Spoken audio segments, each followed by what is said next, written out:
Yeah. What's going on in the world today? People fighting, feuding, looting. It's okay. Let it go. Let it flow. Let the good times roll. Tell 'em, Mikey. It ain't nothing but gaming. Mad Mikey Gaming. G'day all you mad gamers, I'm Mad Mikey, I come from the land down under, and in today's gaming news thoughts, there's really not that much, but there's a few things that might interest you guys, so obviously I'm going to give you my thoughts on that news.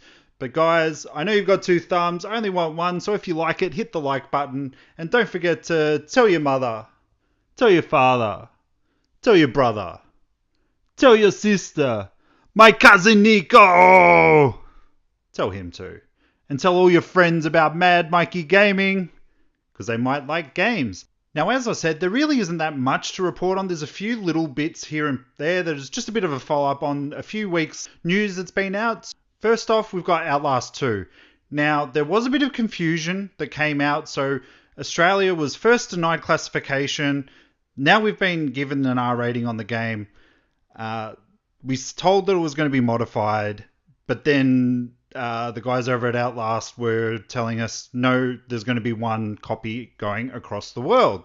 So they actually answered a bit of that confusion for us today, and the statement goes as, Red Barrel have given out the following quote: the original submission of Outlast 2 sent to the Australian Classification Branch contained the final game code and a video file for reference taken from an alpha version of the game.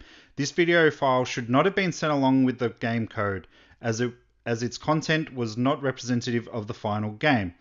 In the second submission, the game code was submitted with a video file reflecting the final game content. The game was then approved for release with an R18 rating. There will only be one version of Outlast 2 available worldwide. So it seems like it's a bit of a weird one there. I mean, yay, yes, we're all getting the same game. It makes it obviously a lot better for Red Barrel as well. It makes it easier for them to distribute it. But it just seems a bit weird. So, I mean, the question is like, is there now some no interspecies party going on? If you guys know what I'm talking about, I hope you do. It's actually a really weird situation, that the fact that they sent this out, and I'd assume to everyone, the same thing. But hey, as I said, it's good news for Australians. We're getting the full game. And it makes it easier for Red Barrel with their release of Outlast 2. So I mean, we're getting the physical copy of the trilogy here in Australia, and from what I understand, 2 is just coming out digitally as well. So happy times all round. And in the second bit of news today, Nintendo have released a firmware update. So if you go to the system settings, you can go and update there. I tried it this afternoon, but it didn't automatically update. So I just went there and manually sort of selected to update it.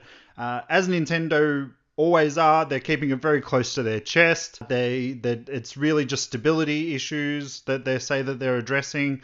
There's not really anything, so it's not changing anything. It hasn't added anything really. I really hope, because I haven't had much time to play around with it, that it's going to fix this whole Wi-Fi system that it's got set up, where it's not showing all the bars. Apparently there's some issues with some TVs where if you dock it in, it's changing channels automatically somehow. I don't know why, but that's just a couple of the reports that I've read.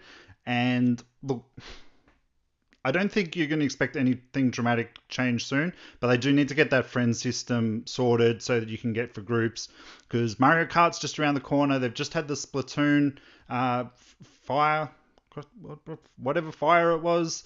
I did actually play a bit of that over the weekend. I had a lot of fun. I really just can't play with that gyro control. I know a lot of people sort of say that it is the best way to play it, but I'm just traditional sort of left and right triggers on that one. But I did have a lot of fun with the couple of rounds that I did play. It was really easy to find a game, and there was a lot of people playing. So that's good news for Splatoon 2. I'm really looking forward to that, along with Mario Kart, so I can start playing with some of my friends who all now have pretty much a Nintendo Switch. And in the last bit of news today, we have just some pictures of the new Tomb Raider reboot movie. It's looking really good. I mean, the picture, the costume, I mean, it looks like just one of the cosplays that you've seen over the last couple of years.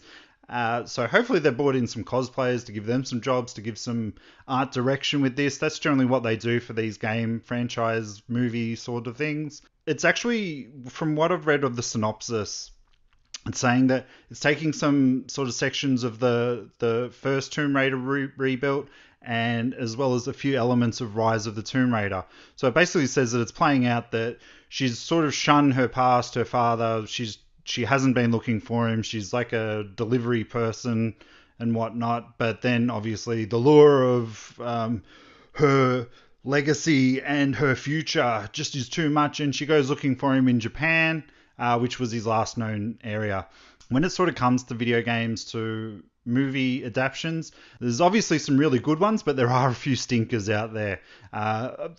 It seems that video game to movies have been really picking up their game these days. Some people sort of argue, look, just stick to the script of the game, but that's not going to draw anybody in.